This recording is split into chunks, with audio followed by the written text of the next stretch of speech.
Porque a veces uno puede pasar tanto tiempo en hablar del futuro y desviarnos de lo que está realmente tratando de decir el pasaje.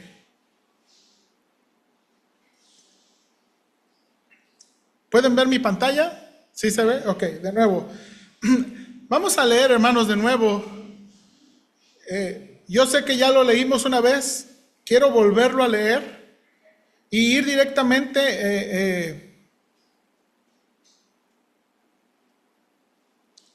ir señalando unas cosas importantes aquí. Vamos a leerlo y después vamos a orar.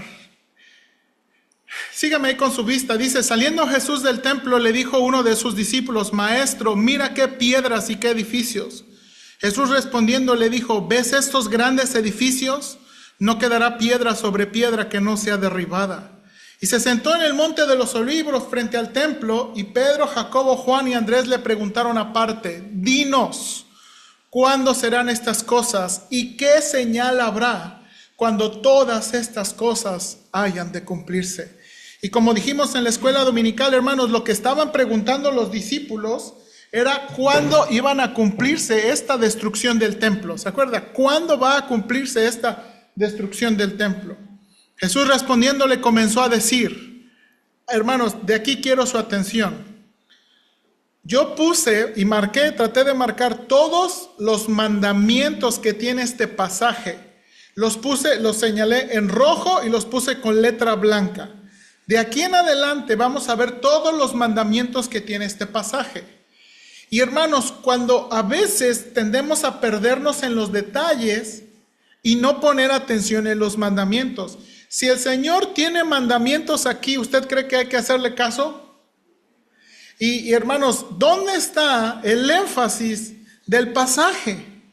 Pues está en los mandamientos, en las declaraciones o exhortaciones. Y aquí el Señor, hermanos, tiene exhortaciones. Y miren la primera cosa aquí, mirad que nadie os engañe. Cuídense que nadie os engañe, porque vendrán muchos en mi nombre diciendo, yo soy el Cristo, y engañarán a muchos. Mas cuando oigáis de guerras y de rumores de guerras, no os turbéis, porque es necesario que suceda así, pero aún no es el fin. Porque se levantarán nación contra nación y reino contra reino, y habrá terremotos en muchos lugares, y habrá hambres y alborotos, principios de dolores estos. Pero mirad por vosotros mismos, cuídense ustedes, porque os entregarán a los concilios y en las sinagogas os azotarán, y delante de gobernadores y de reyes os llevarán por causa de mí para testimonio a ellos. Y es necesario que el evangelio sea predicado a todas las naciones. Pero cuando os trajeren para entregaros, no os preocupéis por lo que habéis de decir, ni lo penséis, sino lo que os fuere dado en aquella hora, eso hablad. Porque no sois vosotros los que habláis, sino el Espíritu Santo. Y el hermano entregará a la muerte al hermano, y el padre al hijo, y se levantarán los hijos contra los padres, y los matarán. Y seréis aborrecidos de todos por causa de mi nombre, mas el que persevere hasta el fin, este será salvo. Pero,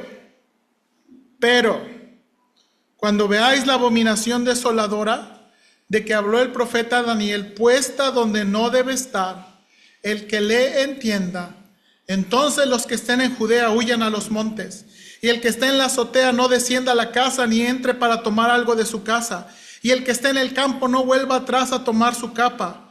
Mas ay de las que estén encintas y de las que críen en aquellos días.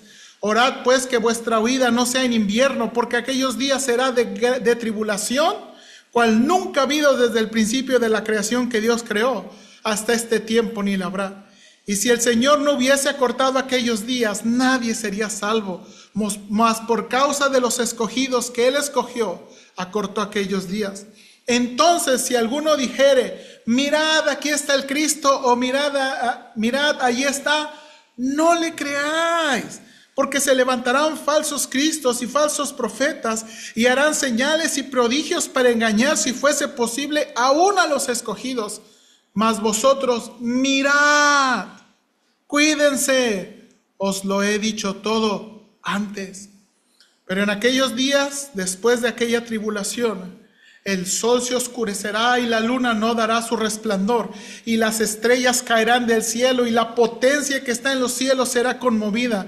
Entonces verán al Hijo del Hombre, que vendrá en las nubes con gran poder y gloria, y entonces enviará a sus ángeles y juntará a sus escogidos de los cuatro vientos, desde el extremo de la tierra hasta el extremo de los cielos.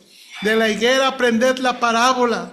Cuando ya su rama está tierna y brotan las hojas, sabéis que el verano está cerca.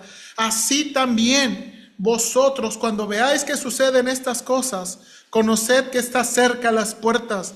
De cierto os digo, no pasará esta generación hasta que todo esto acontezca. El cielo y la tierra pasarán, pero mis palabras no pasarán. Pero de aquel día y de la hora nadie sabe, ni aun los ángeles que están en el cielo, ni el Hijo, sino el Padre. Mirad, velad y orad, porque no sabéis cuándo será el tiempo. Es como el hombre que yéndose lejos dejó su casa y dio autoridad a sus siervos, y a cada uno a su obra, y al portero mandó que velase. Velad, pues, porque no sabéis cuándo vendrá el Señor de la casa, si al anochecer o a la medianoche o al canto del gallo o a la mañana, para que cuando vea de repente no os halle durmiendo. Y lo que a vosotros digo, a todos los digo, velad. Vamos a orar, hermanos. Ayúdanos, Señor, por favor, a pensar. Estuvimos en la escuela dominical luchando con la interpretación. Ahora quisiera terminar con la aplicación y pensar en lo mucho que necesitamos tener la venida de Cristo más fresca en nuestras vidas. Ayúdanos, Señor, por favor. No nada más cuando los países se comienzan a bombardear. No nada más cuando hay terremotos como los que le pasó a Venezuela, Señor. Qué duro, qué difícil. No nada más hay cuando hay incendios. No nada más cuando hay catástrofes. Porque el día de Cristo puede ser cualquier día. Ayúdanos, Señor, a pensar seriamente en esto. Dame gracia para no confundir a los hermanos, sino explicar lo mejor que pueda. Y en verdad retarnos a guardar lo que acabas de decir. Velad, velad, velad. Ayúdanos, por favor, en Cristo Jesús. Amén. Bien, hermanos, antes de pasar a la diapositiva, déjenme ponerme los audífonos.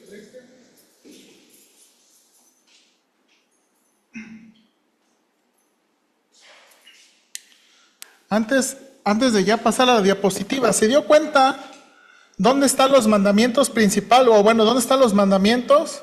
Velad, velad, velad y orad. Mirad. Mirad es la palabra clave que tiene que decir cuídense y luego va a decir de qué manera, ¿verdad? Mírense, cuídense, cuídense ustedes, no les crean.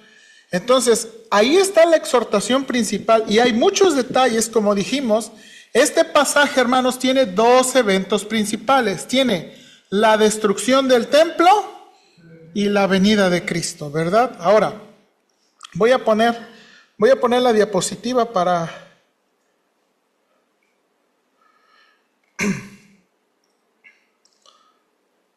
Hermanos, con la venida de Cristo.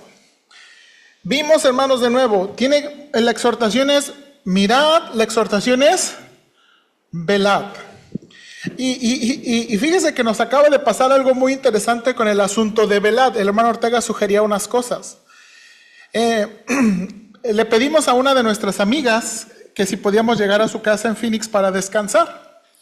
Entonces, pero todavía no sabíamos exactamente a la hora que íbamos a llegar. Y usted sabe que cuando uno anda viajando en la carretera, pues uno hace cálculos, ¿verdad? Pues vamos a salir a tantas horas de la mañana, calculamos que según el mapa vamos a llegar tantas horas. Y pues cuando estábamos en el camino, ya entrando en Arizona, ¿verdad? Le manda un mensaje a mi esposa que dice mi hija que ya vengan. Eran como la 1 de la tarde, ¿no? Algo así, 1 o 2 de la tarde. Que dice mi hija que a qué horas van a venir. Porque usted sabe cuando a los niños se les dice que ya van a venir los niños. ¿Ya van a venir? ¿Y cuánto falta? ¿Ya van a venir? ¿Y cuánto falta? ¿Y ya van a venir? ¿Y cuánto falta? Y están muy listos, ¿sí o no? Esperando, ¿ya van a venir? Ok, ¿ya van a venir? Y bueno, y ya llegando dijo, bueno, pues aprovechó y hizo todos los preparativos, limpió su cuarto, acomodó sus juguetes porque iban a venir. Y entonces, hermanos, pues no llegamos cuando quiso, llegamos cuando tuvimos que llegar, ¿verdad? Pero llegamos. Hermanos, esto es algo que normalmente cuando esperamos a alguien, pues una comida, para tenerle una comida, un agua, algo, pero a veces no sabemos cuándo, pero estamos listos. Y usted entiende esa perspectiva. Y esto es la exhortación de este capítulo. Hermanos, cuidarse, cuidar de las cosas importantes, pero estar listos, hermanos, estar listos para la venida de Cristo. Como dijimos, hermanos, solamente voy a hacer un resumen con imágenes. El templo de Herodes en los tiempos de Cristo se estaba construyendo.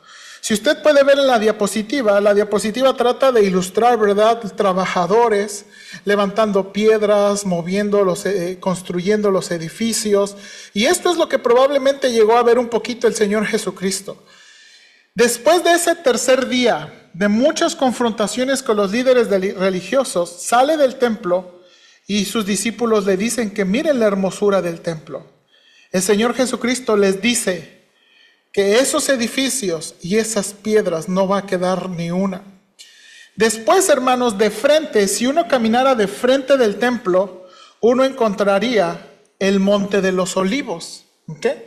El Monte de los Olivos es el famoso, hermanos, Getsemaní. Getsemaní es dos palabras que significa prensa de aceite. Es lo que significa Getsemaní, prensa de aceite. Y hoy actualmente en Israel pues hay una iglesia ahí, ¿verdad? Pero están todavía algunos olivos ahí que se preservaron. Y ese lugar, hermanos, es un lugar alto que ve de frente el templo. Y cuando los discípulos le preguntan, el Señor sube al Monte de los Olivos y todo lo que leímos ahorita, el Señor lo explica desde el Monte de los Olivos. Hermanos, los primeros 13 versículos donde el Señor explica sobre guerras, sobre terremotos, todo eso, hermanos, tiene que ver con la destrucción del templo. Hermanos, en el año 70, el general Tito y sus tropas destruyeron Jerusalén y destruyeron el templo, hermanos. Lo que el Señor Jesucristo dijo, y aquí en su declaración, que no iba a quedar piedra sobre piedra, se cumplió. Y también muchas cosas aquí que el Señor Jesucristo dijo, también se cumplieron. No sé si usted se acuerda, usted ha escuchado de Pompeya, ¿ha escuchado de Pompeya, la ciudad que quedó atrapada, ¿verdad?, por la erupción de un volcán? Bueno, la erupción del volcán pasó en el año 90 y tantos, pero en el año 62, hermanos, en el año 62 hubo un gran terremoto. Y ese terremoto, hermanos, destruyó mucho la ciudad. Y eso fue como, muchos hermanos, si tuviéramos Facebook, o si hubiera Facebook en aquel tiempo, todo el mundo se enteró de lo que pasó en Pompeya. Hubo terremotos. Hermanos, otras ciudades, por ejemplo, cuando Juan da el mensaje a las 7 iglesias de Asia, varias iglesias de Asia también tuvieron terremotos. Entonces, el Señor les está diciendo cosas que realmente pasaron en el tiempo. Hermanos, ese asunto de terremotos no es nada más no es pensado en nosotros, fue pensado para los lectores originales, pensando en la destrucción del templo. Y la destrucción del templo pasó. Ahora, hermanos, aquí es donde se pone un poquito difícil. Del versículo 14 hasta los versículos siguientes, el Señor habla del tiempo futuro. Dice ahí, pero cuando veáis la abominación desoladora de que habló el profeta Daniel, puesta donde no debe estar, el que le entienda, entonces los que estén en Judea huyan a los montes. Y luego, por favor, hermanos, aquí, versículo 21, entonces, si alguno os dijere, mirad, aquí está el Cristo, o mirad, allí está, No le creáis, porque se levantarán falsos cristos y falsos profetas, y harán señales y prodigios, para engañar, si fuese posible, aún a los escogidos. Mas vosotros mirad, os lo he dicho todo antes.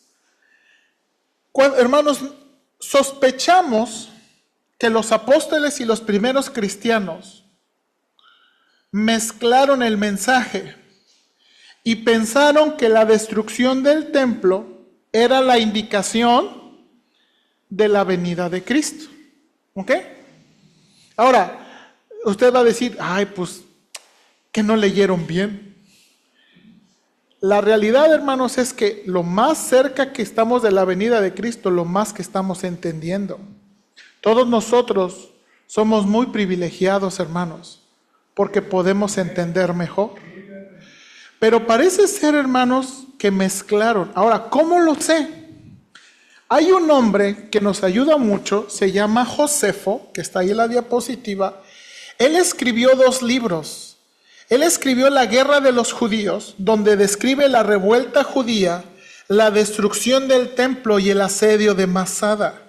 Y después escribe otro libro, Antigüedades de los Judíos, donde es una apología de la cultura judía a través de una explicación de las Escrituras.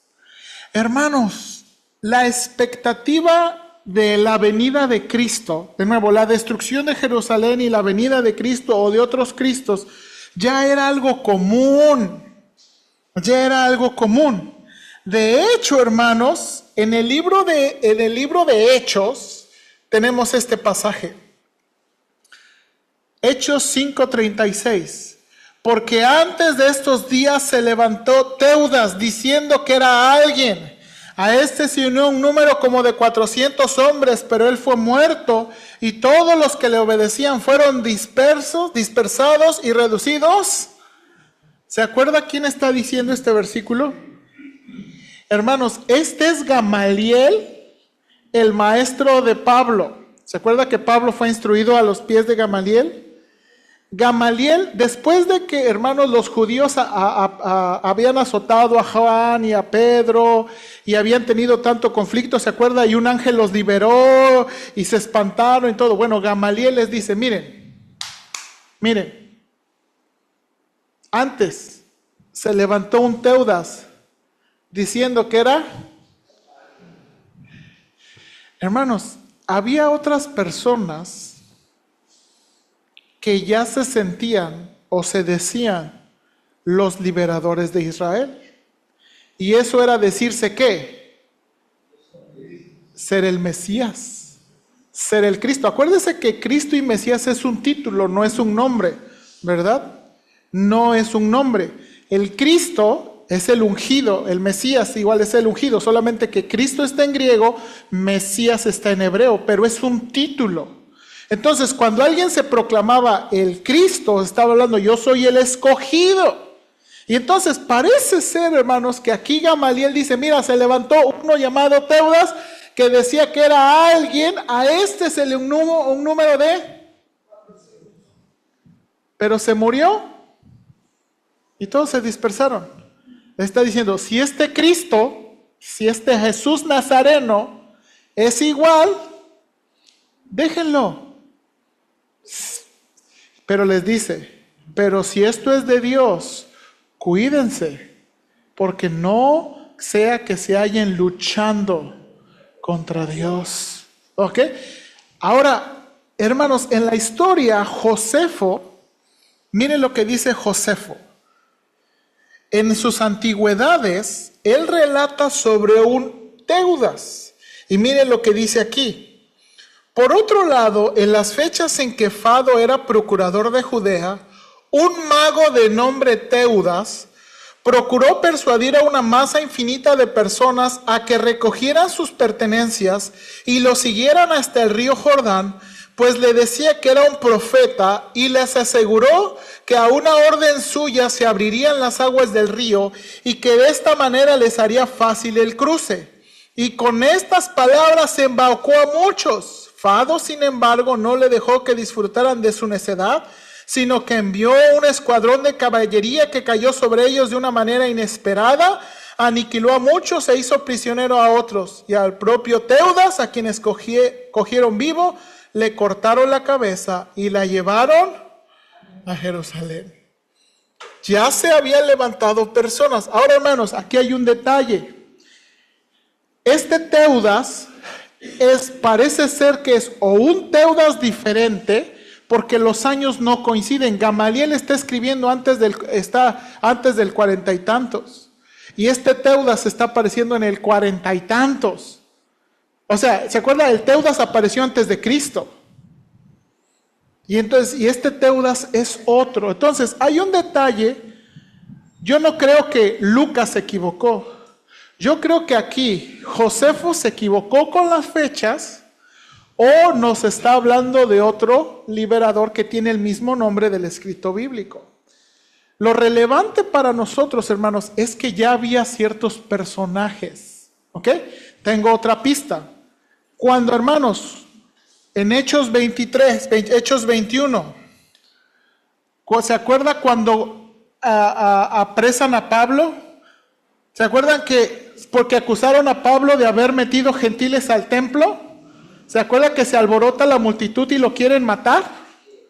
Entonces van los soldados, lo liberan y miren, le dicen los soldados: ¿no eres tú aquel egipcio que levantó una sedición antes de estos días y sacó al desierto los 4,000 sicarios? O sea, le están preguntando: ¿no eres tú este que había hecho alboroto y todo esto? Y Pablo, ¿se acuerda? Contesta: no, yo soy un hombre nacido en Tarso. Y comienza a describir su testimonio. Ahora, Josefo, hermanos, nos habla de este egipcio.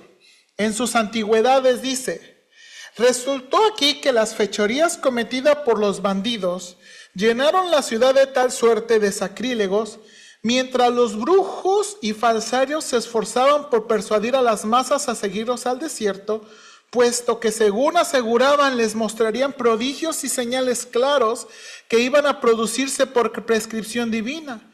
Y fueron muchos los que, dejándose convencer, sufrieron el castigo inherente a su insensatez, puesto que Félix los ejecutó y tras haberles sido remitidos. Por otro lado, por estas fechas llegó a Jerusalén procedente de Egipto un individuo que alegaba ser profeta y que aconsejaba a las masas populares que fueran con él al llamado Monte de los Olivos. ¿No le suena como que parecido? El cual queda al otro lado de la ciudad y a una distancia de 5 estadios. Puesto que, según insistía en asegurarles, quería mostrarles desde allí cómo a una orden suya se desmoronaban las murallas de Jerusalén, por las que, según les prometía, les ofrecería la posibilidad de entrar en la... Ok, ¿nota? ¿Por qué no había? O sea, sabía que no lo iban a poder. Falsos profetas. Y atrás de los falsos profetas, ¿sabe qué hay? Falsos espíritus. Ahora, de nuevo, piense aquí en el pasaje que acabamos de leer. Sospechamos que los judíos, hermanos, mezclaron la destrucción del templo con la venida. Y que había personas, hermanos, hubo personas, por eso aquí cuando uno lee, el Señor les está diciendo: hermanos, habrá falsos cristos y falsos profetas y harán señales y prodigios para engañar, si fuese posible, aún a los escogidos, les está diciendo. Y la exhortación es: no les crean. No les crean. La última, hermanos.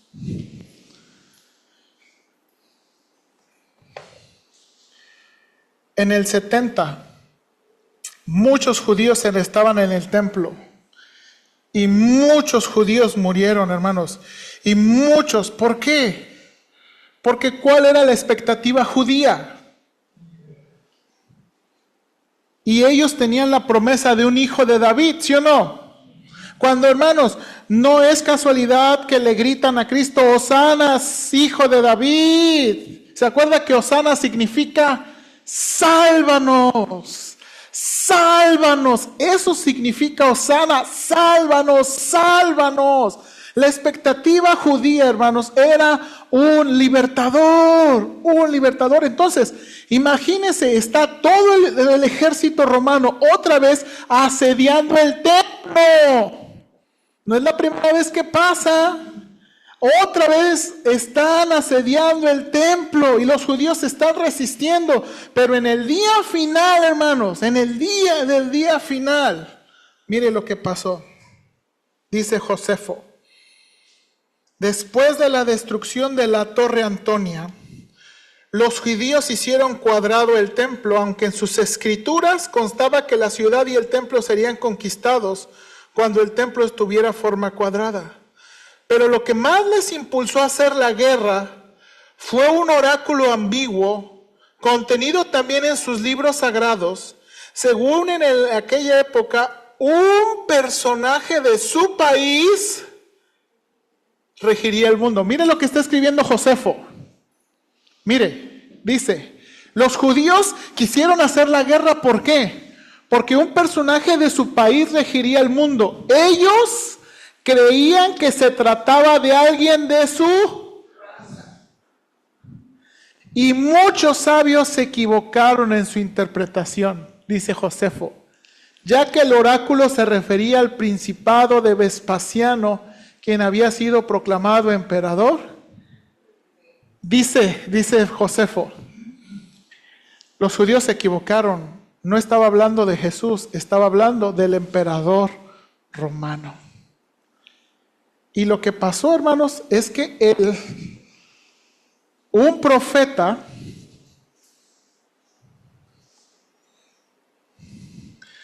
el culpable de su destrucción fue un falso profeta que aquel día había proclamado públicamente a la gente de la ciudad de Dios que les mandaba subir al templo para recibir allí las señales de su salvación. En aquel momento muchos profetas habían sido sobornados por parte de los tiranos para que instaran al pueblo a esperar la ayuda de Dios, pues así serían menos las deserciones y aumentarían las esperanzas de individuos que habían superado ya el miedo y las precauciones. Porque en efecto un hombre enseguida se deja convencer en las adversidades. Cuando un falso profeta les promete el final de su desdicha, entonces el que la sufre se entrega todo él a la esperanza.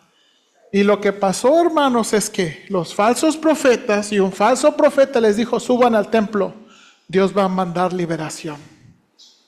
Suban al templo, Dios va a mandar liberación. Y fueron asesinados, hermanos. Fueron asesinados. Por eso el Señor les dio el monte de los olivos, para explicarles que la destrucción del templo iba a suceder. Ahora, hermanos, acuérdese esto. ¿Por qué Dios estaba dispuesto a destruir el templo? No por los romanos, sino porque ese templo no servía para nada. La ilustración de la higuera, ¿se acuerda, hermano Juan?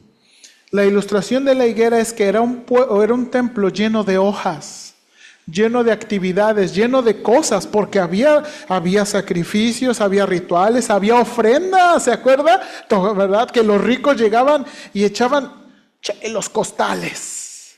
Y luego va otra viuda que echa 2 moneditas chiquititas. Y había muchas cosas, pero todo eran hojas. No había un corazón para Dios, no había verdadero fruto. Hermanos, Dios estaba dispuesto a destruir ese templo, como Dios está dispuesto hoy, hermanos, en día, y como ya nos dijo en Apocalipsis, Él está dispuesto a cerrar iglesias. Él está dispuesto a cerrar iglesias, quitarlas de su candelero, si en esa iglesia no se ama a Dios, si en esa iglesia no se preocupa a Dios. Hermanos, ¿qué queremos? ¿Queremos una iglesia de puras hojas o queremos iglesia que tenga fruto? Ahora, hermanos, usted sabe que el fruto se trabaja sobre tiempo.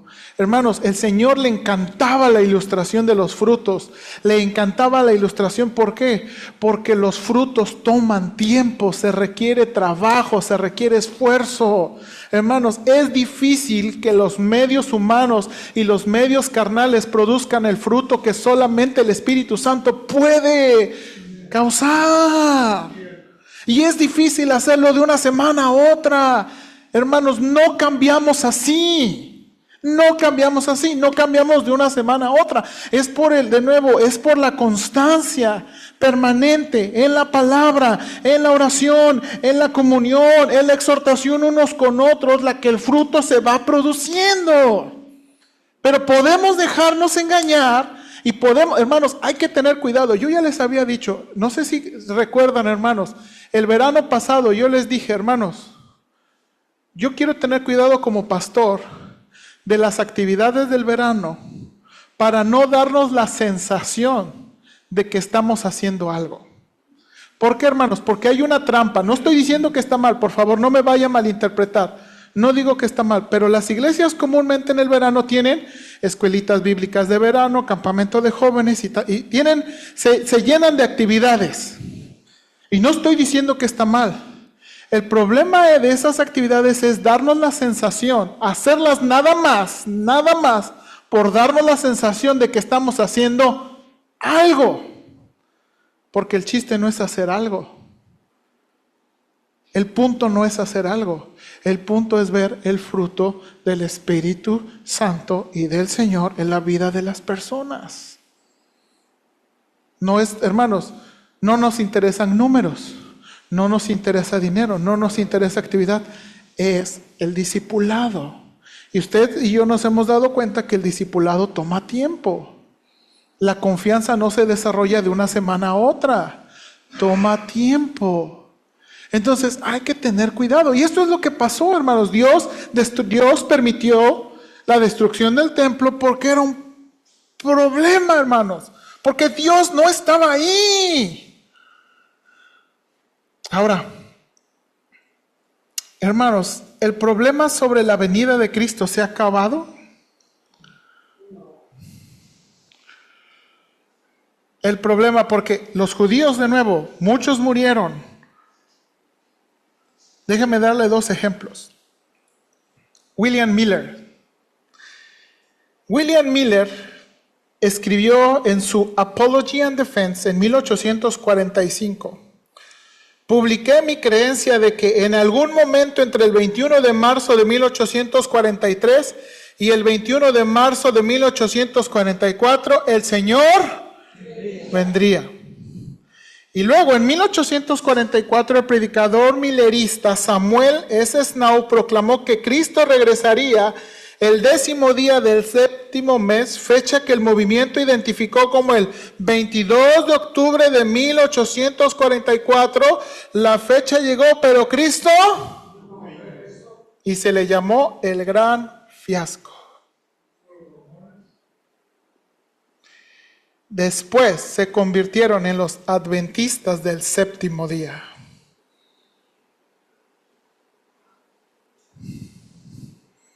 ¿Cómo comenzó? Con un intento de tratar de predecir cuándo vendría Cristo. ¿Cuándo vendría Cristo? El siguiente ejemplo. Los testigos de Jehová. Esto está en su página de los testigos de Jehová, su página oficial. Dice, los estudiantes de la Biblia creían que los tiempos de los gentiles mencionados en Lucas 21-24 terminaría alrededor del 1 de octubre de 1914. A medida que se acercaba octubre, la expectativa aumentaba. Algunos estudiantes de la Biblia incluso llevaban una tarjeta con la cuenta regresiva para marcar cada día que pasaba. Muchos sentían que serían llamados a más allá del velo o al cielo en esa fecha. De nuevo, esto está en su página. La mañana del 2 de octubre, ¿cuándo esperaban? El 1 de octubre. En la mañana del 2 de octubre, el hermano Russell entró al comedor de Betel y anunció a la comunidad: los tiempos de los gentiles ha terminado, sus reyes han tenido su día. Para finales del año, el reino mesiánico se había establecido firmemente en los cielos, y algunos estudiantes de la Biblia pensaron que su labor había concluido. Pocos sabían que estaban a punto de entrar en un periodo de prueba y discernimiento. El texto bíblico del año 1915 era: podéis beber de mi copa, basado en Mateo 20:22. La copa a la que Jesús se refería incluía las pruebas que enfrentarían hasta su muerte. Los estudiantes de la Biblia estaban a punto de enfrentar pruebas, tanto internas como externas a sus filas. Su respuesta a esas pruebas demostraría su lealtad a Jehová. Déjeme explicar qué pasó. Anticipaban que Cristo iba a venir el 1 de octubre de 1914. ¿Se acuerda qué pasó en 1914? La Primera Guerra Mundial. La Primera Guerra Mundial. Entonces, estos estudiantes de Biblia habían repartido folletos y habían proclamado: Cristo va a venir, Cristo va a venir, Cristo va a venir. Y llegó el 1 de octubre de 1914 y adivinen qué. Entonces, el 2 de octubre, Russell les dice: ¿saben qué? Es que sí vino, pero su reino se establecía en la tierra, en el cielo. El reino está en el cielo. Y ahora vamos a comenzar nuestra labor aquí en la tierra. Y de ahí comenzó de nuevo, un poquito más, el movimiento de los testigos de Jehová. Estos dos han sido de los que más se conocen. Pero sobre el tiempo, hermanos, ha habido otros. Ha habido unos documentales, no lo pude encontrar. Hace años vi un documental de Discovery, hermanos, igual de unos cristianos, de un trasfondo conservador, que llevaron e incitaron muchos a una isla. Y hermanos, y los hicieron tomar algo en la expectativa de Cristo, y murieron cientos de personas. No pude encontrar ese documental, en verdad, lo estaba busque y busque porque querían. Yo creo que sí. Donde en verdad engañaron a algunos pensando en la venida de Cristo, hermanos, y murieron. Este asunto de la venida de Cristo, hermanos, no ha terminado. La expectativa con la venida de Cristo no ha terminado. Ya.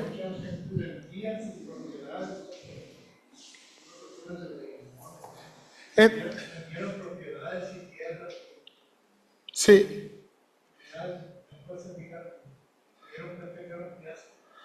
Ahora, quiero terminar con esto, hermanos. Quiero terminar con los últimos versículos. Lo que estoy tratando de decirles es que el énfasis del pasaje no es que estemos buscando las señales, no es que estemos tratando de predecir. El énfasis del pasaje es tener cuidado. Y la última parte del pasaje, hermanos, la última parte, esta es la última parte del pasaje. Mire la exhortación. Pero de aquel día y de la hora nadie sabe, ni aun los ángeles que están en el cielo. Hermanos, yo no puedo explicarle esto. Dice este texto: ni el Hijo. ¿Cómo es posible que en la Trinidad uno o dos personas de la Trinidad no sepan? No se lo sé explicar. No se lo puedo explicar. No, ni lo entiendo. No, y ahorita no estamos en la discusión. Solamente dice que el Padre sabe. ¿Qué sabe el Padre? El día y la hora. Mirad, velad y orad, porque no sabéis cuándo será el tiempo. Es como el hombre que, yéndose lejos, dejó su casa y dio autoridad a sus siervos y a cada uno su obra, y al portero mandó ¿qué? Velad pues, porque no sabéis cuándo vendrá el Señor de la casa, si al anochecer o a la medianoche o al canto del gallo o a la mañana, para que cuando venga de repente no os halle durmiendo. Y lo que a vosotros digo, mira estas últimas palabras: lo que a vosotros digo, a todos lo digo, velad. Hermanos, Es muy fácil pensar, ya pasaron 2000 años y todavía no ha venido Cristo. Yo creo que todavía le faltan otros 1000, ¿no? O otros 2000. Pues ya pasaron 2000 y no ha venido. A mí se me hace que a lo mejor le entendimos mal. A lo mejor ya vino. O a lo mejor ya pasaron. Va a pasar como Él dijo que iba a pasar. Pero la exhortación para nosotros es: velad, velad, velad y orad. Y el hermano Ortega me ganó mi aplicación. ¿Qué significa velad? ¿Qué significa velad, hermanos? No es una espera paranoica, porque muchas veces podemos estar muy paranoicos, como lo que pasó en Primera de Tesalonicenses. Ya va a venir el Señor, y vendieron todas sus propiedades, pero andaban de baquetones visitando hermanos y hermanos y hermanos y hermanos. Oye, pues es que ya vendí todas mis propiedades, ¿no me quieres dar un taquito? Es que ya vendí. ¿Por qué? ¿Por qué vendiste tus propiedades? Es que ya va a venir Cristo. Y podemos entrar en esa paranoia que ya pasó en Primera de Tesalonicenses. Y de nuevo, tener nuestra bandera, el Señor va a venir y hacernos flojos. Es Tesalonicenses donde dice: el que no trabaja, que no coma. Hermanos, este velad no significa estar en una espera paranoica. Significa de estar alertas. Hermanos, y alertas en todas las...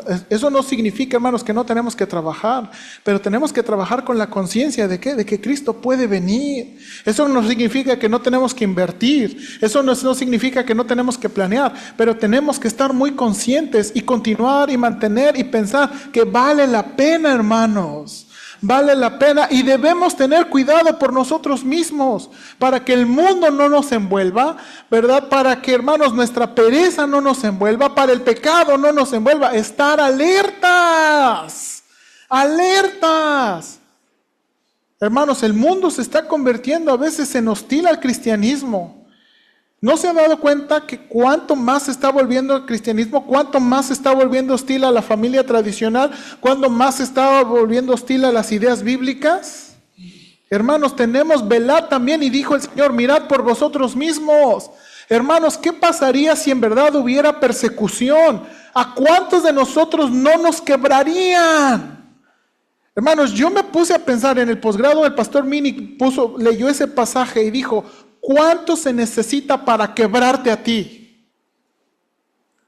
¿Cuánto se necesita, hermanos? Algunos de ustedes no se necesita mucho para quebrarlos.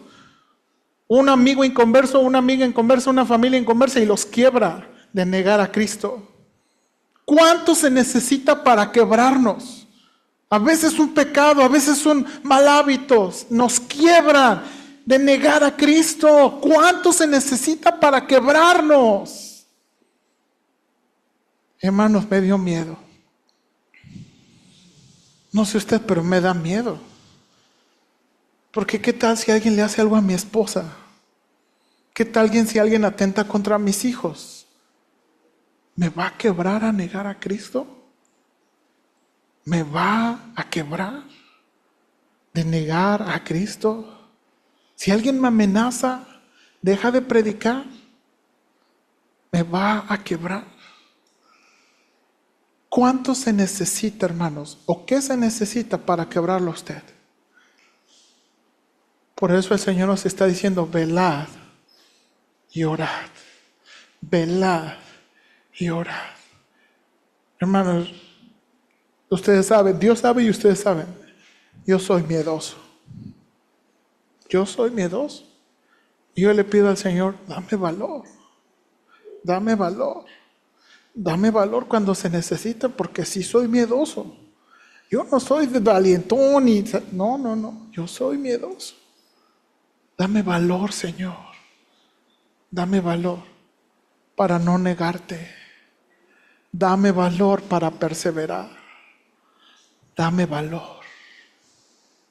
Porque, hermanos, la venida de Cristo está cerca. Vamos a orar. Señor, ayúdanos, Padre, por favor, a pensar seriamente sobre el regreso inminente de